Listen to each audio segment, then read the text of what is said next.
नमस्कार, मैं हूं मयूरिका और आप मेरे साथ देख रहे हैं वीएनएम टीवी। गुजरात में आज 2 विधानसभा सीट पर उपचुनाव के परिणाम आए हैं और कड़ी में तो ये संभावना जताई जा रही थी कि भारतीय जनता पार्टी की ज्वलंत जीत होगी और भारतीय जनता पार्टी के राजेंद्र चावड़ा वहां से 38,904 वोट से जीत गए हैं।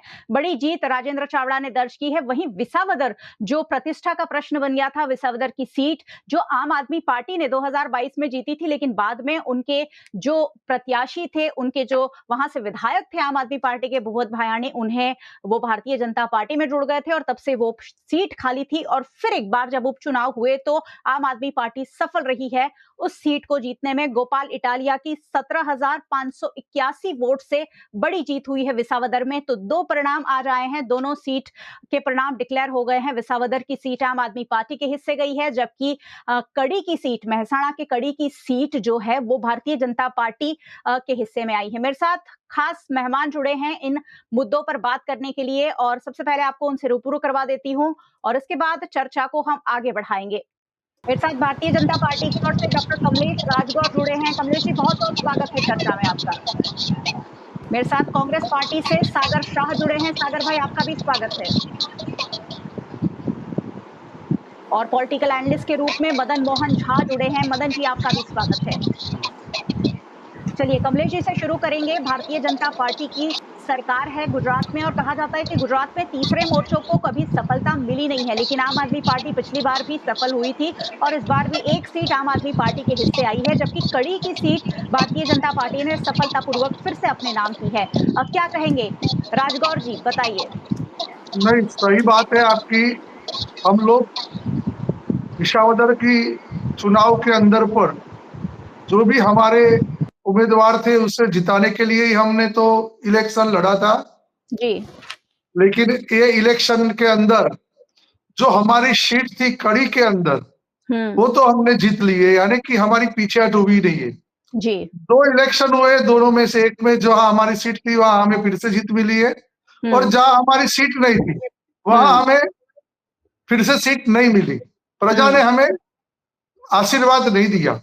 लेकिन सही बात है, यहाँ आप देख सकते हो कि ये जो जीत हुई है गोपाल भाई की, वो आम आदमी पार्टी की भी जीत नहीं है।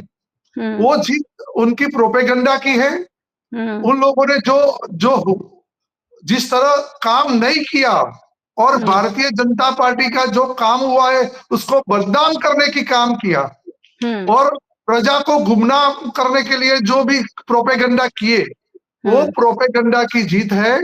लेकिन मैं बता रहा हूं सही तरह से, 14 साल से विसावदर के अंदर वो भारतीय जनता पार्टी का वनवास चल रहा था।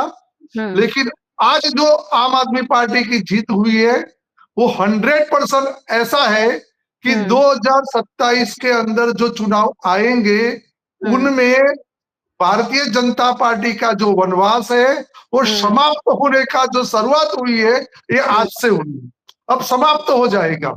दिल्ली की जनता ने एक बार आम आदमी पार्टी को चुना था, दूसरी बार भी भूल किया और फिर से जो जनता को लगा कि हमने बहुत बड़ी गलती किया और फिर से भारतीय जनता पार्टी को प्रस्तावित किया। इस तरह विसावदर के अंदर पर भी आप देख लेना, भारतीय जनता पार्टी 2027 में फिर से जीतेगी, क्योंकि यहाँ कोई काम करने वाला आदमी था ही नहीं। प्रोपेगेंडा किया है, हाँ हाइसो और हमला किया है और जो बात किया है वो प्रजा को गुमराह करने की बात करके वो जीते हैं।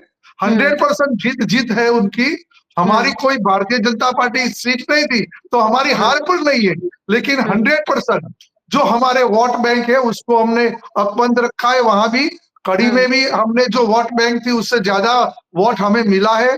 तो भारतीय जनता पार्टी तो स्टैंड वही है, उसका स्टेबलाइजेशन हो ही रहा है और वहां जो जहां स्थिर था वही स्थिरता मिली है। लेकिन 2027 में 100% भारतीय जनता पार्टी का वनवास खत्म होने वाला है।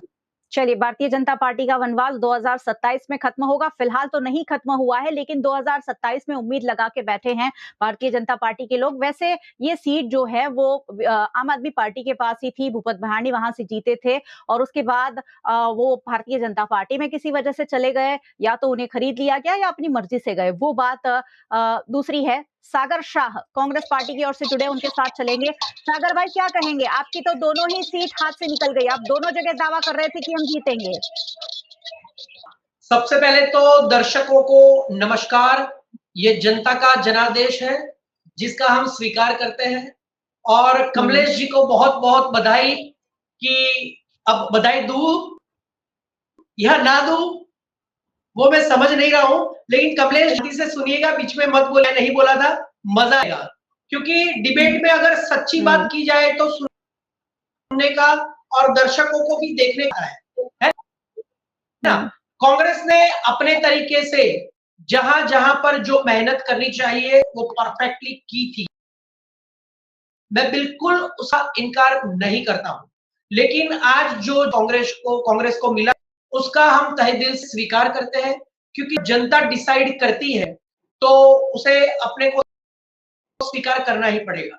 लेकिन क्या भारतीय जनता पार्टी जनादेश को स्वीकार करते हैं गुजरात में और पूरे भारत में? क्योंकि भारतीय जनता पार्टी शांति की नीति से आगे बढ़ रही है। गुजरात के 12 साल की बात करें या जी के 11 साल सेंटर की बात करें, 23 साल से राजनीति है या रही है, उसको हम अगर तो हरेन पंड्या से लेकर सर आज भी अगर हम देखें तो हम देख सकते हैं और सोच सकते हैं कि भारतीय जनता पार्टी सबके लिए कुछ भी कर सकती है, और ये भारतीय जनता कल्चर का विरोध करती है। कांग्रेस इस कल्चर पर नहीं चल सकती। अगर कांग्रेस इस कल्चर पर चलेगी तो देश की जनता पूछेगी कि जो भारतीय जनता पार्टी पिछले 23 साल से कर रही है, क्या वही अगर कांग्रेस कर रही है तो जनता किसको चुनेगी? सबसे बड़ी समस्या है। मैं आज आपको बता देना चाहता हूं, क्या 2 सीट अगर भारतीय जनता पार्टी हार जाती तो क्या उनकी सरकार गिर जाती में? नहीं। क्या कांग्रेस अगर 2 सीट जीत जाती तो क्या कांग्रेस की गुजरात के अंदर सत्ता आने वाली थी? ऐसा था क्या? नहीं। लेकिन यहाँ पर आप जब देखोगे तो आपको पता चलेगा कि ये विसावदर की जो जनता है, विसावदर की जनता, आपको पता है कि 2017 के अंदर कांग्रेस के ही हर्षद रिबड़िया जीते थे, जिन्हें भारतीय जनता पार्टी कैसे भी करके ले गई, जैसे हार्दिक पटेल को ले गई, जैसे वो कल्पेश ठाकुर को ले गई। फिर आप देखिए कि 2022 में यहाँ पर भारतीय जनता पार्टी नहीं जीती थी। कौन जीता था? भूपेंद्र भायाणी जीते थे। उनको भी कैसे भी करके वहां पर ले जाया गया। अब देखिए गोपाल इटालिया जीत तो गए हैं, लेकिन अब वो राष्ट्रीय पार्टी भी नहीं रहे हैं। मैं आपको बता दूं, यहाँ पर गोपाल इटालिया जीते हैं क्योंकि वो एक स्ट्रॉन्ग इंसान है, स्ट्रॉन्ग कैंडिडेट है, और वो पहले से ही राजनीति में अपने बलबूते पर अपने नाम पर आए हैं। वो जुड़ने के बाद बड़े नहीं बने हैं। ईसुदान गढ़वी की अगर बात हो, वो आप में आए हैं ऐसा कह सकते हैं, लेकिन गोपाल इटालिया वो किसी भी पार्टी में जुड़ने से पहले से ही अपना नाम बना चुके थे और आगे आए। तो मैं आपको ये बताना चाहता हूं कि क्या ये तीसरी बारी विसावदर की जनता ने अगर भारतीय जनता पार्टी को जनमत नहीं दिया है तो ये गोपाल इटालिया के लिए जीत तो बहुत बड़ी है, क्योंकि वो दूसरी बार लड़े, पहली बार हारे थे। अगर दूसरी बार हारते तो उनकी इज्जत का पूरा जनाजा निकल जाता, लेकिन वो दूसरी बार जीते हैं क्योंकि विसावदर की जनता ने तय किया था। लेकिन विसावदर की जनता ने तीसरी बार अपने पसंदीदा कैंडिडेट को जिताया है। तो क्या ये कैंडिडेट भी आगे जाकर अपने बलबूते पर जिस तरह से आज जीता है, क्या वो जी पाएगा? क्या वो चल पाएगा? क्या वो विधानसभा में सवाल उठा पाएगा? जैसे हार्दिक पटेल के ऊपर बहुत सारे केसेस करके उनको वहां पर ले जाया गया है ना? हर्षद रिबड़िया को ले जाया गया है, वो भायाणी को ले जाया गया है। क्या आगे जाकर ऐसा नहीं हो सकता कि गोपाल इटालिया के ऊपर भी कुछ केसेस लगा दिए जाए और उन्हें भी फंसा दिया जाए, उन्हें भी मजबूर कर दिया जाए? क्योंकि दिल्ली में तो अब उनकी सरकार रही नहीं, पंजाब में उनकी सरकार घिरी हुई है। तो जब किसी एक राज्य में पार्टी होती है, किसी एक राज्य में सत्ता होती है, तो वो नेशनल लेवल की पार्टी अगर आप मानते हैं तो वो बात अलग है, लेकिन वो क्षेत्रीय पार्टी बन जाती है क्योंकि आपकी सत्ता पूरे भारत में सिर्फ एक राज्य में है। तो अब आम आदमी पार्टी का जो जनमत गोपाल इटालिया को मिला है, वो आम आदमी पार्टी की वजह से नहीं मिला है, वो गोपाल इटालिया का अपने बलबूते पर, अपने करिश्मे पर ये जीत उन्हें मिली है। तो आगे जाकर ये सवाल सबसे बड़ा है कि पिछले 3 टर्म से विसावदर की जनता के साथ जो धोखा हो रहा है भारतीय जनता पार्टी के द्वारा, जैसे सूरत में लोकसभा में कांग्रेस की सीट को छीन लिया गया था और सूरत के अंदर कांग्रेस की जो सीट थी उसके जो 15-16 लाख जो वोटर्स थे उनका पूरा हक इन लोगों ने छीन लिया था। तो मैंने जैसे बताया कि बहुत सारे उदाहरण हैं, ये लोग हरेक पंड्या जैसा कारस्तान भी कर सकते हैं, ये लोग संजीव भट्ट जैसा कारस्तान भी कर सकते हैं, ये लोग हार्दिक पटेल जैसा कारस्तान भी कर सकते हैं, ये लोग ठाकुर जैसा कारस्तान भी कर सकते हैं, कल्पेश ठाकुर जैसा, ये रिबड़िया जैसा भी कारस्तान कर सकते हैं और ये भायडी जैसा भी कारस्तान कर सकते हैं। तो गोपाल इटालिया को जो जीत मिली है, जो क्षेत्रीय पार्टी के नेता हो चुके हैं, दिल्ली की सरकार नहीं है, उनके आका हाथ है, पंजाब में उनकी सरकार गिर चुकी है। आपको बताइए कि गोपाल इटालिया एक अकेला आदमी अपने बलबूते पर ऐसी सरकार में कैसे टिक पाएगा, ये भी सवाल है। तो गोपाल इटालिया को मैं शुभेच्छा देता हूँ, उनको मैं कांग्रेचुलेशंस कहता हूँ, उन्होंने जीत के दिखाया है, इनको मुंह की खानी पड़ी है और आगे जाकर अब क्या होगा, क्योंकि भारतीय जनता पार्टी तो बदनाम है, शाम दाम दंड भेद ये केन प्रकारण किसी भी तरह से ये लोग किसी को भी अपने पाले में कर सकते हैं, किसी की भी सत्ता गिरा सकते हैं, किसी को भी खरीद सकते हैं। तो मुझे ये लगता है कि ऐसा आगे गोपाल इटालिया के लिए क्वेश्चन खड़ा होने वाला है। तो कांग्रेस ने तो अपनी मेहनत की है, कड़ी में देखिए हमने टक्कर तो दी है, ऐसा नहीं है कि कांग्रेस कड़ी के अंदर कुछ 2000 वोट से गिर चुकी है। तो कांग्रेस ने जितनी भी मेहनत की थी उतना फल उसको कड़ी में मिला है और यहाँ पर तो गोपाल इटालिया पहले से ही स्ट्रॉन्ग लीडर थे, इसीलिए यहाँ पर ये डिसाइड था कि गोपाल इटालिया की जीतने की संभावना बहुत ज्यादा है। तो स्वाभाविक है, तो ये हुआ है, ये पिक्चर है और आगे जाके अब आगे और क्या होने वाला है वो हम आगे बात करेंगे और आगे देखेंगे भी। सागर भाई जी लौटोगी सागर भाई आपके पास, आपको जवाब ये देना था गोपाल इटालिया क्यों जीते, ये आपके लिए सवाल नहीं था, आप लोग क्यों दोनों सीट पर अच्छा प्रदर्शन नहीं कर पाए, क्यों इतना पीछे रह गए, लेकिन जवाब सोच के रखिए। मैं वापस आऊंगी, मदन मोहन जी के पास चलती हूँ। मदन जी, आप विसावदर भी गए और वहां आपने ग्राउंड पर काफी स्टडी भी किया और गोपाल इटालिया आखिरकार विसावदर से जीत गए हैं, क्या कहेंगे मदन जी? सबसे पहले तो मैं जो 5 विधानसभा चुनाव हुए हैं उनमें जितने भी कैंडिडेट जो भी जीते हैं उनको बधाई देता हूँ। और आप देखिएगा जो इसमें जो है एक कांग्रेस ने सीट जीता है, एक बीजेपी ने, 2 आम आदमी पार्टी ने और एक तृणमूल कांग्रेस ने जी अलग अलग जगहों। तो आप देखिएगा जो मैंने 2 विधानसभा जो है उस पर खास मेहनत करा था, वहाँ जाकर मैंने मतलब लोगों से बातचीत की थी और विसावदर में मैंने 1 से लगभग 10 दिन बिताया था। जी और मैंने देखा जो विसावदर का जो विधानसभा है उसमें 2 जो मेन तालुका है वो है, एक विसावदर, दूसरा वेशान।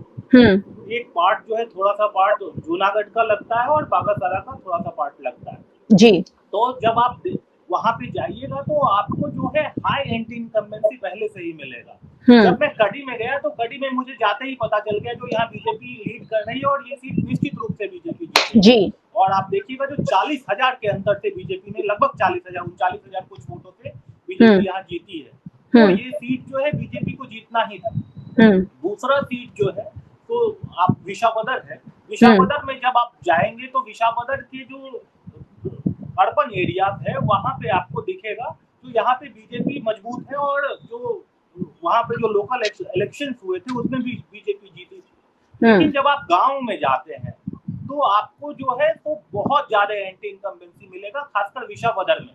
विसावदर जो तालुका है उसका जो कारण है, उसका एक कारण है वहां का इको जोन होना। इको जोन होने के कारण जो है उस एरिया में बहुत ज्यादा एंटी इनकम्बेंसी था बीजेपी के लिए और वहाँ के लोग खासकर जो किसान थे और पटेल समुदाय जो है इस विधानसभा में बहुत ज्यादा है, लगभग 50 से 55% के आसपास है और उनमें काफी निराशा थी। जब आप वेशान में जाते हैं तो उतना जितना विसावदर में एंटी इनकम्बेंसी था बीजेपी के लिए उतना आप जो है तो इनके लिए नहीं था, वेशान में नहीं था। जूनागढ़ में आपको आप देखिएगा, मैंने वोट नहीं देखा है इनको कहाँ से कितना मिला है, मुझे लगता है जूनागढ़ और बागासारा वाला जो इलाका होगा और वेशान होगा वहाँ बीजेपी ने अच्छा खासा वोट लिया होगा।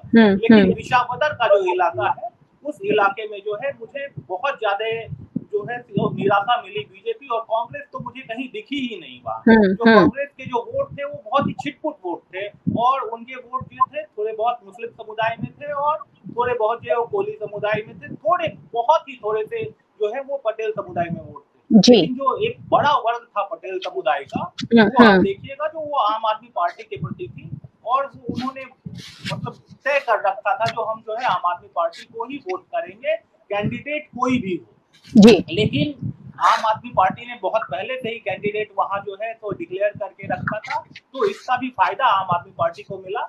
और मुझे लगता है जो देशान और विशावदर में जो है बीजेपी जो है तो कैंडिडेट सिलेक्शन में ही मुझे थोड़ा सा कहीं दिखा। जो कैंडिडेट जैसे हर्षद भाई वहां के कैंडिडेट थे, अगर उनको टिकट दिया जाता तो मुझे लगता है जो थोड़ा सा परफॉर्मेंस में और सुधार हो सकता था जी। लेकिन जो सीट है ये आप देखिएगा 14 वर्षों से लगातार यहाँ पे बीजेपी नगण्य है, जबकि केशु भाई का सीट रहा है, केशु भाई यहाँ से चुनाव जीतते रहे हैं जी। अब अभी के में आप देखिएगा जो यहाँ पे आम आदमी पार्टी का जीतना तय था। गोपाल इटालिया एक बहुत ही अच्छे कैंडिडेट है, और ये कैंडिडेट जीतने का मतलब है गुजरात में कांग्रेस का कमजोर होना। मैं आपको एक दे दूं, क्योंकि ये जो कैंडिडेट है इनकी जो भाषण शैली है वो आप देखिएगा वो बहुत ही एग्रेसिव है।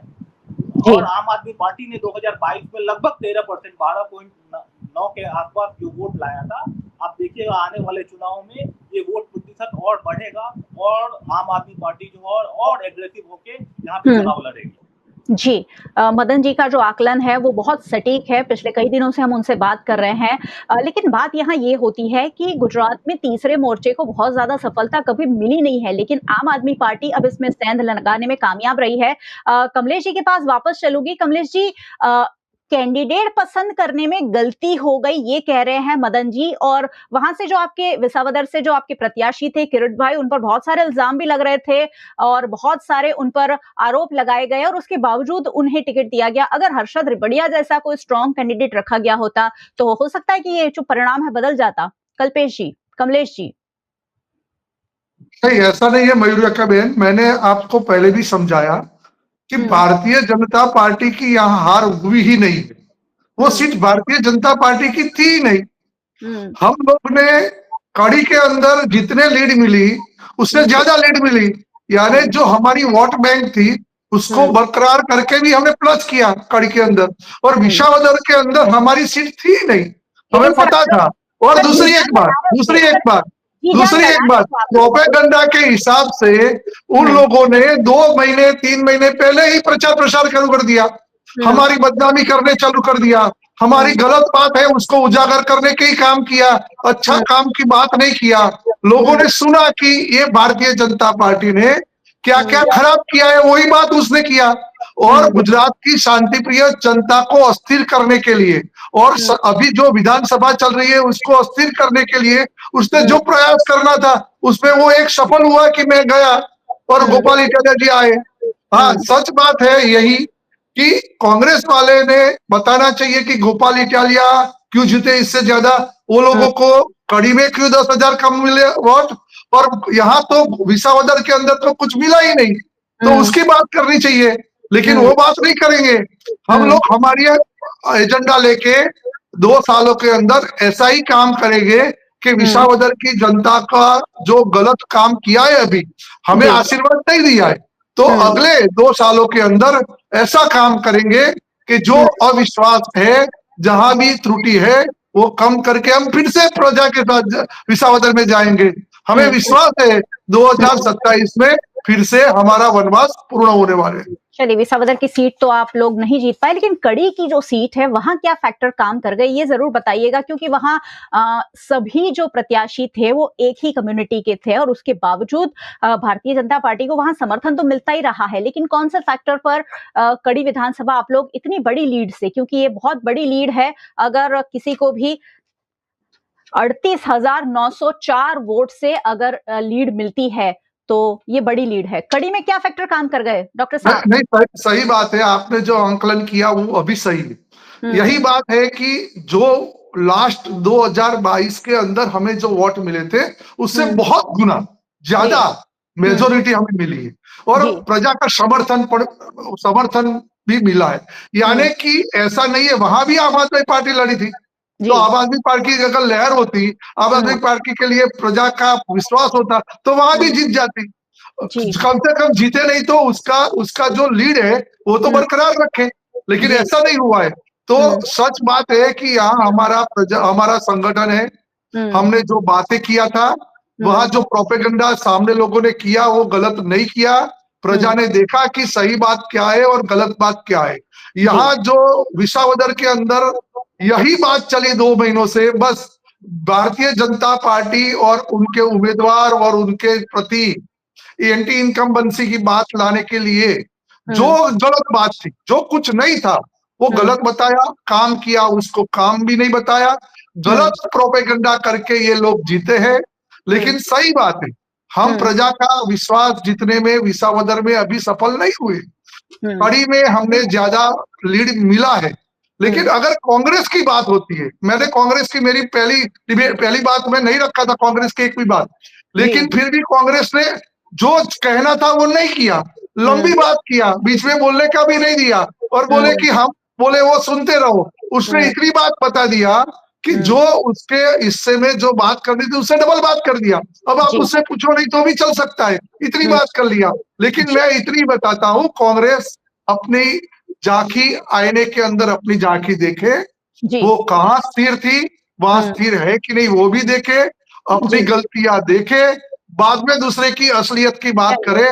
हमने भारतीय जनता पार्टी ने हमारी असलियत देखी है, हमारा वोट बैंक देखा है, हमने जो काम किया है वो विसावदर में हारने के बाद भी चालू रहेगा हमारा काम। और कड़ी के अंदर तो ज्यादा संघ समर्थक मिला है, बहुत जो हमने सोचा नहीं था इससे ज्यादा वोट मिले हैं। तो हमारा संगठन वही देखता है कि भारतीय जनता पार्टी की लोकप्रियता कड़ी के अंदर जो थी उससे ज्यादा हुई है। और विसावदर में हमने कुछ घुमाया नहीं है, और घुमाया यही है कि प्रोपेगेंडा का सामना हम नहीं कर सकते, गलत बातों किया उसका सामना नहीं किया, जो हिस्सों और हमला किया उसका हमला का सामना हमने हमारे प्रति शांति प्रिय प्रजा के सामने हमने नहीं किया। तो हम देखेंगे आगे भी उसका सामना कैसे कर सकते हैं, और आने वाले चुनावों के अंदर उसकी त्रुटियां है वो दूर करेंगे। चलिए, पॉलिटिकल एनालिस्ट के रूप में मदन जी हमारे साथ जुड़े हैं। मतलब जो प्रोपेगेंडा की बात हो रही है, आप विसावदर गए हैं, वहां आपने सब देखा है, ये प्रोपेगेंडा चलाने की बात हो रही है कि भारतीय जनता पार्टी को वहां बदनाम करने की कोशिश की गई, इस बात में कितनी सच्चाई लगती है आपको? मयूरिका जी, मैं किसी पार्टी से जुड़ा हुआ नहीं हूँ, इसीलिए मैं आपको एक न्यूट्रल फीडबैक दूंगा जी। और मैं कोई राजनीति नहीं कर रहा, तो मुझे जो वहां पे लगा, वहां विकास की बहुत ज्यादा कमी है। आप सीएम साहब के आने से पहले, एक दिन पहले रोड बनाएंगे तो जनता को सब कुछ पता होता है, जो वो क्या काम कर रहे हैं, आप किसके लिए काम कर रहे हैं। एक गांव में मैं गया, उस गांव का नाम मैं भूल रहा हूँ, वहां से नर्मदा नदी की कैनल जाती है, तो वहां पे जो एक रोड बनाया गया, वो रोड जो है, तो आप देखिएगा एक गाड़ी के जाने के लिए वो रोड बनाया गया और बीच में छोड़ दिया गया था। उस गांव का नाम मैं भूल रहा हूँ, इसीलिए मैं उसका मेंशन नहीं कर पा रहा हूँ। तो विकास की कमी जो है वहां पे बहुत ज्यादा है। और दूसरी बात यह है, जो किसानों में जो नाराजगी है, एक जो इको जोन को लेकर जो एक एंटी इनकम्बेंसी है लोगों के बीजेपी के खिलाफ, वो बहुत बड़ा फैक्टर था वहां पे। जैसा कि मैं विसावदर में घूमा हूँ तो मुझे वो दिखा।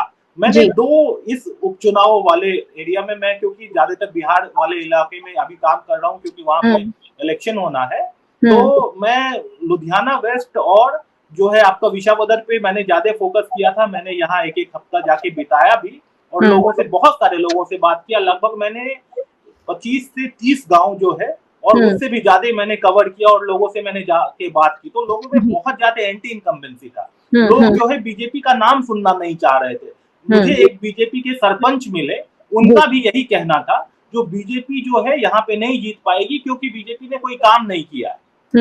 ये जो विधानसभा है विसावदर, ये शुरू से ही एंटी बीजेपी, मतलब जो पिछले 14 सालों से ही एंटी बीजेपी रहा है। यहाँ पे कांग्रेस जीती है, कांग्रेस के बाद उससे भी पहले जो 2007 से जो है केशु भाई यहाँ पे जीते थे, वो भी दूसरी पार्टी से जीते थे। और उसके बाद जो है आप देखिएगा यहाँ पे जो है सो कांग्रेस ने जीत दर्ज की है, और लगातार 2 बार से जो है सो आम आदमी पार्टी ने जीत दर्ज किया है। कांग्रेस का कमजोर होना जो है, मुझे लगता है इस विधानसभा में आम आदमी पार्टी के लिए फायदेमंद था। बीजेपी अपना वोट परसेंट वहां पे मेंटेन की हुई है, और अगर आप पूरे गुजरात को देखिएगा तो पूरे गुजरात में बीजेपी का संगठन बहुत ही मजबूत है। कुछ सीटें ऐसी हैं जहां पे बीजेपी कमजोर है, और ये लोकतंत्र में होता है जो आप हर एक सीट को नहीं जीत पाइएगा, हर एक सीट का अपना गुनागणित अलग होता है। लेकिन आप पूरे अगर गुजरात में देखिएगा तो वहां पे बीजेपी का संगठन, बीजेपी के लोग जो है वो बहुत ही एक्टिव है, बीजेपी के लिए समर्पित है, खासकर मोदी साहब के लिए। जी जी, तो इसीलिए भारतीय जनता पार्टी हमेशा सफल तो रही है, लेकिन भारतीय जनता पार्टी की कोशिश ये रहती है कि आम आदमी पार्टी कहीं इसमें जगह ना बना ले, और हमेशा जब बीजेपी और कांग्रेस की डिबेट होती है उसमें आम आदमी पार्टी के कैंडिडेट कभी नहीं होते हैं, क्योंकि आपस में वो एक दूसरे से डिबेट नहीं करते हैं। आज यहाँ आम आदमी पार्टी का कैंडिडेट भी होना चाहिए था, लेकिन उनके लिए दूसरी डिबेट हमें करनी होगी। चलिए सागर जी के पास चलेंगे, और कांग्रेस पार्टी के नेता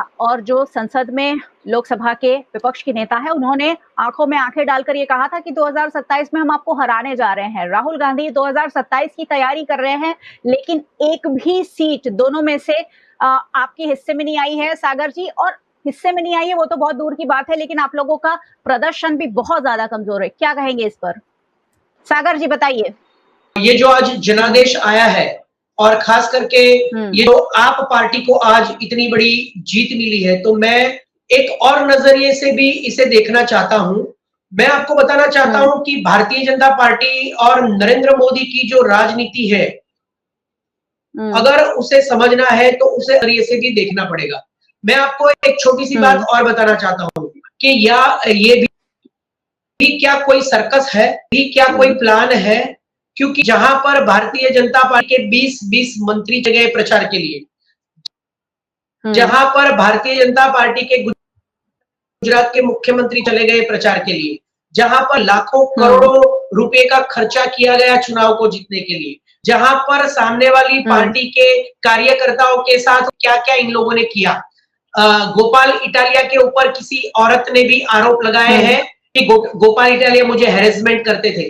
फिर वो जो खेत के अंदर वो जो शराब की बात थी, उसका एक स्टिंग ऑपरेशन हुआ।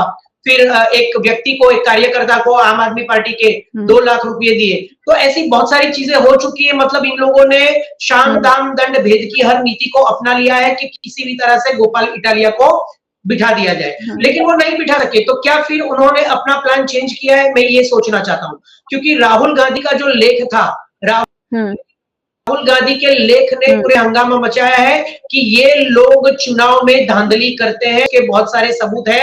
वोटर लिस्ट से लेकर ईवीएम मशीन से लेकर हर तरह से जहां जो फायदा मिले वो ये लोग उठाते हैं। तो उस बात को शायद खारिज करने के लिए इन लोगों ने सोचा है कि 2 टर्म से तो हम जीत भी नहीं रहे। गोपाल इटालिया खुद स्ट्रॉन्ग एक कैंडिडेट है, अगर वो जीत आते हैं तो अभी जीतने दो। तो राहुल गांधी का जो लेख है, और बिहार में इलेक्शन है, तो उसके ऊपर उस लेख का कोई असर ना पड़े, इसीलिए ये बताने के लिए कि भाई गुजरात के अंदर तो हमारा घर है, गुजरात के अंदर तो हमारा गढ़ है। लेकिन आप देखिए, आप जो आरोप लगा रहे हैं पूरे देश के सामने, तो यहाँ पर तो हम खुद भी हार रहे हैं। तो जब हम हारते हैं तो आप हम पर सवाल नहीं उठाते हैं। तो सबसे पहले तो ये मुद्दा है। दूसरी बात, जो इनके प्रभारी थे किरीट भाई पटेल के, रादड़िया, जयेश रादड़िया, इनके ऊपर भी देखिए भारतीय जनता पार्टी गुजरात में अपने ही नेताओं के साथ लड़ रही है। गोंडल के अंदर आप देखिए कि गोंडल के अंदर भाजपा ही हराने के लिए गिराने कर रहा है। तो ये जो रादड़िया जी है, इनका जो पूरा ग्रुप है, सौराष्ट्र के अंदर एक बहुत बड़े नेता माने जाते हैं। सरकारी क्षेत्र के अंदर भी उनका बहुत बड़ा नाम है, और बहुत सारे स्कैम्स भी इनके नाम से बाहर आ चुके हैं। किरीट भाई पटेल के ऊपर भी सहकारी क्षेत्र को लेकर बहुत सारे स्कैम्स आ चुके हैं। तो क्या इनको भी अगर हरा दिया जाए तो एक जो आवाज ऊंची हो रही है, और जो भारतीय जनता पार्टी खुद ऐसे दबंगी गुजराती नेताओं से लड़ रही है, उनको गिराने का भी एक चांस है। और तीसरी बात कि 2 टर्म से तो यहाँ पर दूसरे ही जीत रहे हैं, हम तो उनको पूरा अपने खेमे में ला ही देते हैं, वो तो हमारी मास्टरी है। तो गोपाल इटालिया को देखेंगे कि क्यों, अब तो गोपाल इटालिया भी अकेले हो चुके हैं, पार्टी का कोई सपोर्ट नहीं है, पार्टी तो क्षेत्रीय पार्टी हो चुकी है। तो जीत जाने दो, फिर बाद में देखा जाएगा कि वो क्या कर सकते हैं। तो ये बहुत सारे पहलू है। अगर आप मानते हैं, अगर आपकी नजर है, अगर आप सोच सकते हैं, तो जनता को कभी भी उल्लू नहीं बनाना चाहिए। जनता को सच बताना चाहिए कि ये भारतीय जनता पार्टी कुछ भी कर सकती है। हत्या से लेकर अपहरण तक इन लोगों ने किया है, और सूरत के अंदर पार्टी को मतलब सीटों को चोरी किया है। राजकोट के अंदर भी इसी तरह से, सूरत की तरह से उसी मॉडस ऑपरेंडी से सीट को चुराने की कोशिश की थी। लेकिन जहां जहां पर ये लोग नहीं कर सकते हैं तो ये लोग दूसरा, तीसरा, चौथा, पांचवा दाव लगाते हैं। तो मुझे लगता है कि बहुत सारे पहलू हैं। गोपाल इटालिया अभी जीते हैं, उन्हें शुभेच्छा देते हैं। भारतीय जनता पार्टी को 50% जीत के लिए शुभेच्छा देते हैं। आगे देखते हैं कि गुजरात की राजनीति में और कौन से सर्कस इस जनता को देखने हैं, गुजरात की जनता को। फिर गुजरात की जनता क्या तय करती है वो तो अब बिहार के इलेक्शन के ऊपर भी निर्भर है, और उसके बाद लगातार एक के बाद एक हर राज्य के अंदर इलेक्शन है, तो पता चल ही जाएगा। क्योंकि आज सभी लोगों से भारतीय जनता पार्टी गिर चुकी है की बात हो, चाहे वो विश्व फलक पर ट्रंप को लेकर हुआ है, पहलगाम को लेकर सीज फायर किया है, इन सारी बातों में नरेंद्र मोदी पहलगाम अटैक के बाद गिरते ही जा रहे हैं हर मोर्चे पर। यहाँ पर भी देखो, अगर वैसे देखा जाए तो उनकी एक बहुत बड़ी हार हुई है, लेकिन इस हार में से भी क्या वो कुछ ढूंढ रहे हैं कि कुछ हो सकता है? ये भी एक सर्कस है। तो गुजरात की जनता देख रही है, भारत की जनता देख रही है, और आगे देखेंगे कि क्या होता है। लेकिन जो भी हुआ है अब इससे स्वीकारना पड़ेगा, क्योंकि ये जनता का जनादेश है। लेकिन जनता के जनादेश के साथ बार बार जो गद्दारी भारतीय जनता पार्टी के साथ विसावदर में भी हो रही है, गुजरात में भी हो रही है, भारत में भी हो रही है, उसका जवाब मिलना चाहिए, और ये मिलेगा, और मुझे लगता है कि बहुत जल्द मिलेगा। चलिए ठीक है, गुजरात की जनता ने आज तो वैसे जवाब दे ही दिया है कि विसावदर की सीट गोपाल इटालिया के हिस्से आई है, और कड़ी की सीट जो भारतीय जनता पार्टी की पारंपरिक सीट है, और वो भारतीय जनता पार्टी को बहुत रिकॉर्ड ब्रेक जीत मिली है। बहुत सारे नए समीकरण यहां से खुलते हैं गुजरात के लिए, क्योंकि अब सीधा गुजरात को 2027 की ओर देखना है। उसके बीच काफी सारे चुनाव आएंगे, और उन चुनावों का भी गुजरात चुनाव पर असर पड़ सकता है। बिहार की बात करें या अन्य देशों में जहां जहां विधानसभा चुनाव होंगे, वहां भारतीय जनता पार्टी का परफॉर्मेंस पैनी नजर रहेगी, क्योंकि अगर अन्य दल भी कामयाब होते हुए नजर आए तो शायद भारतीय जनता पार्टी आगे चलकर कैसा परफॉर्म करती है, ये देखना बहुत दिलचस्प रहेगा। कि गुजरात में अगर तीसरा मोर्चा फिर एक बार सफल होता है तो ये कहीं ना कहीं भारतीय जनता पार्टी के लिए सोचने वाली बात है। क्या गोपाल इटालिया को भी फिर से खरीद लिया जाएगा? वैसे अरविंद केजरीवाल यहाँ ये चैलेंज देकर गए हैं कि गोपाल इटालिया को खरीद के दिखाइए, तो नजर बनी रहेगी विसावदर की जनता को न्याय मिले, विसावदर के काम हो, और विसावदर की जनता जो हमेशा बिना प्रतिनिधि के रह जाती है, वो कहीं ना कहीं उन्हें एक मजबूत प्रतिनिधि मिले। चलिए, बहुत बहुत शुक्रिया आप सभी मेहमानों का हमारे साथ जुड़ने के लिए। Thank you so much, thank you. और बहुत बहुत शुक्रिया आप सभी व्यूअर्स का हमारे साथ जुड़ने के लिए। कड़ी विधानसभा पे उपचुनाव और विसावदर विधानसभा के उपचुनाव के परिणामों का ऐलान हो गया है, और जैसे कि आप सब जानते हैं, कड़ी रिकॉर्ड ब्रेक जीत वहां भारतीय जनता पार्टी ने हासिल की है। पूरे गुजरात में इसका जश्न मनाया जा रहा है, वहीं उससे भी डबल जश्न जो है आम आदमी पार्टी मना रही है। और आखिरकार क्यों ना मनाए, फिर एक बार वहां विसावदर जो एक प्रतिष्ठा का प्रश्न बन गया था, भारतीय जनता पार्टी के बड़े बड़े नेता वहां प्रचार कर रहे थे, और उसके बावजूद आम आदमी पार्टी वहां सफल हुई है। कितनी सफल आने वाले दिनों में होती है, और किस तरह से विसावदर के समस्याओं को, विसावदर के सवालों को विधानसभा तक गोपाल इटालिया ले जाते हैं, उस पर नजर बनी रहेगी। और इस सारी जानकारी के लिए आपको वीएनएम टीवी जरूर देखते रहना है। वीएनएम टीवी को यूट्यूब चैनल पर आप देख रहे हैं, जरूर देखते रहिए। चैनल को सब्सक्राइब कर लीजिए अगर अब तक नहीं किया है तो, और बेल आइकन प्रेस कर दीजिए ताकि वीएनएम का हर अपडेट सबसे पहले आप तक पहुंच सके। अगर आप हमें फेसबुक पर देख रहे हैं, शेयर कर लीजिए। आप हमें ओटीटी प्लेटफॉर्म्स पर देख रहे हैं, डेली हंट, वोडाफोन टीवी, जियो टीवी और जियो टीवी फाइबर 498 नंबर के चैनल पर वीएनएम टीवी को 24 घंटे लगातार देखा जा सकता है। देखते रहिए वीएनएम, जुड़े रहिए वीएनएम के साथ। नमस्कार।